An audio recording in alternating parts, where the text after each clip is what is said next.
Welcome to the Deep Dive. Today we're plunging into a world where just one word can redefine an icon. We're talking about literary translation, and specifically how a new version of Albert Camus' The Stranger, L'étranger, is kind of shaking things up. Our mission really in this deep dive is to see how retranslating such a huge work gives us these profound insights, not just into the novel, but into language itself, perception, and, well, what it means to really understand a character as, let's face it, enigmatic as Mersault.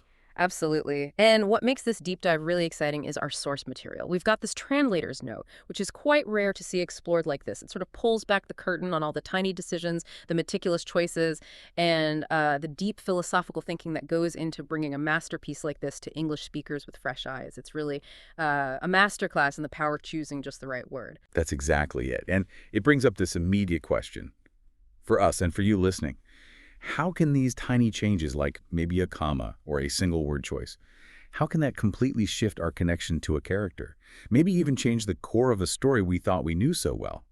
Okay, let's unpack this. So, Camus, he was aiming for something pretty special with The Stranger, wasn't he? He described his style as wanting it to be at once literary and profoundly popular, making really complex things seem, well, simple on the surface. It's a fascinating paradox, though, because our sources make it clear that neither Camus himself nor Mersault were actually trying to simplify things. Not really. For a moralist, and you can argue both had those tendencies, simplification is almost tantamount to immorality, as the note says. The thing is, Mersault's actions, his words, his feelings, they resonate with everything he doesn't say or feel or do. So this apparent simplicity is, well, it's everywhere paradoxical. It's got this surface tension hiding incredible depth. Right. So not truly simple, just appearing simple. Yeah. That's a key difference. And Camus was pretty open about his influences for this style, yeah. He talked about using an American method, especially in the first half. Short sentences, very precise, a character who seems ostensibly without consciousness, almost a tough guy tone sometimes. He even mentioned Hemingway, Dos Passos, Faulkner, Cain. Exactly. But, and this is important, that American method isn't the whole story. It changes. In the second half, Camus lets loose a bit more, allows for freer rein to a lyricism, as the source puts it. So Mersault, now imprisoned, moves beyond just sensation. He gets into enforced memory, unsatisfied desire, and finally, to a kind of understanding. That shift in style between the two parts is really crucial. Okay, so that's Camus's intent. Now, let's talk about how English readers experienced this for decades. For something like 40 years, Stuart Gilbert's translation was basically the translation for Americans, the one many of us read in school. It was often described as Britannic. Mm-hmm. And Britannic, well, the notes suggest it just had a distinct feel, maybe more formal, sort of reserved British English sensibility. Gilbert's aim, apparently, was to give the novel a consistency and voice all his own. His approach, described as paraphrastic earnestness, which basically means he was trying hard to interpret, to rephrase for clarity. He wanted to make sure English readers understood what Camus meant, almost like he was holding your hand through the text, explaining the intent. Okay, so Gilbert focused on the meaning, the intent. What happens when a new translator flips that? Saying, no, I'm not aiming for what he meant, but exactly how he said it.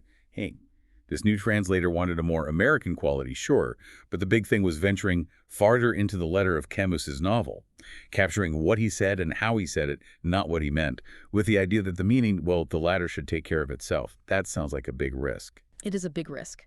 And the translator gives some really brilliant examples of what this looks like in practice. Okay, take the bit with Salamano and his dog. The original French is super simple. Il était avec son chien. Gilbert, though, reflecting maybe what the source calls a reflex of a well-bred Englishman, he added stuff, made it more conventional. His version was, as usual, he had his dog with him. See, as usual. That's interpretation. Right, Gilbert's making it fit our normal assumptions about a guy and his dog, smoothing it out. Exactly. But the new translator, they take Mersault at his word. It just becomes, he was with his dog. Yeah. And they interpret this simply, like in the way one is with a spouse or a friend. Just presence, togetherness. And the impact is huge. Suddenly, this tiny choice reveals the world purely through Mersault's eyes. It highlights his peculiar perception, gives us these psychological increments of character, especially when you find out later Mersault thought Salamano's dog was worth as much as his wife. It's not just a word choice, it's like a direct line into Mersault's very strange way of seeing relationships. Wow. Okay, so just translating Il était avec son chien. More literally suddenly cranks up the volume on Mersault's detachment, not just from society, but from like basic human connection as most people see it. That's incredibly subtle. It's razor thin, that line between literal and revelatory. And the next example, this one really hits hard. Because if there's one sentence from French literature in English translation that everyone knows, it's the opening line about Mersault's mother.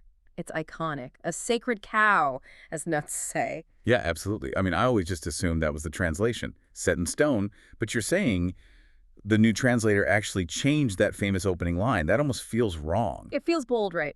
But think about Camus himself. In his notebooks, he wrote about the curious feeling the son has for his mother constitutes all his sensibility. Hmm. Sartre, when he analyzed the book, he really made a point of highlighting Mersault's use of maman, the child's word. Mama, not mother. That is a huge difference in feeling, isn't it? Huge. And the new translator argues exactly that. Using the more distant adult mother fundamentally changes the nature of Mersault's curious feeling for her. It alters his very sensibility. So just that one word choice digs into the real emotional core of the character. It shows how focusing on the exact word can unlock a deeper meaning than trying to guess the overall intent. It just reshapes our whole picture of his inner life. And all these specific examples, they really lead us to this bigger idea, the whole philosophy of retranslation. There's a great quote mentioned from Richard Howard from his note on The Immoralist. He said, "Time reveals all translation to be paraphrased." Which is such an elegant way of saying, translations age. They reflect their time. The original works might not date, but the translations do. That's powerful. So every translation is kind of a snapshot. It's tied to its era, its translator's perspective. Yeah. A new translation isn't necessarily about saying the old one was wrong, but maybe offering a different view, a fresh lens for today's readers. Precisely. And the new translator, even while offering this very different take, does it with a lot of respect. They acknowledge Stuart Gilbert with a certain nostalgia, even give him a nod, bowing in his direction. And they ask for indulgence and understanding from the reader, which is interesting because Camus himself did something similar for his own work. That humility is really striking, yeah, given the task. And it's a lovely touch, too, that this is called the first American translation of The Stranger, and it's dedicated to someone, Carol Wersager. Makes this whole intellectual project feel quite personal. So, wrapping up this deep dive, what have we really learned here? We've seen the incredible craft involved in translation down to the tiniest word, how these deliberate choices can genuinely open up new ways of seeing a book, a character. Going through this translator's note has really shown a light on just how much these linguistic decisions matter, how radical their impact can be on how we understand everything. Yeah, and if you connect that to the bigger picture, the main takeaway is pretty clear. Translation isn't just swapping words. It's a deep act of interpretation, and it fundamentally shapes how we experience the text. Understanding that, I think, helps us see the layers in all communication, written or spoken. Which brings us to that final thought for you, listening. If a character as famous as Mersault, someone we thought we knew, can be so significantly shifted by just one word choice in translation, what does that tell us about the truth we get from any translated work? Or maybe even from our own everyday language, which we often think is so simple? Are there other sacred cows in your own understanding, maybe ideas you hold, that could benefit from a fresh look, from sort of retranslating them in your own mind? What might you discover if you just change one word, one assumption, one angle of perception? Makes you wonder. What other big shifts in understanding are waiting just under the surface of the stories we think we know best?